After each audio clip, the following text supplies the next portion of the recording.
Hi friends, அஸ்ஸலாமு அலைக்கும். இன்றைக்கி என்ன சட்னினா, இன்றைக்கி வெள்ளரிக்காய் சட்னி தான். அன்றைக்கி வதக்கி அரைச்சோம். அன்றைக்கி வதக்காமல் பச்சையாக அரைக்க போகிறோம். எப்படின்னு பார்க்கலாம்.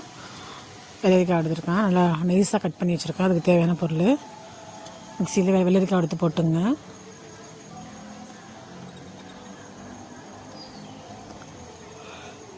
ஜீரகம் 1 ஸ்பூன் போட்டுங்க. ஃபஸ்ட்டு வெள்ளரிக்காய், 2வது ஜீரகம்,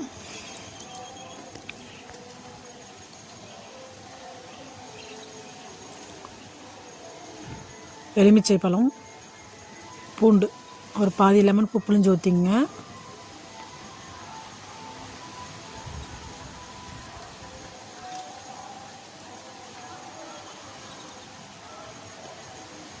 ஒரு 5 பல் பூண்டு போட்டுங்க. உப்பு போட்டுங்க.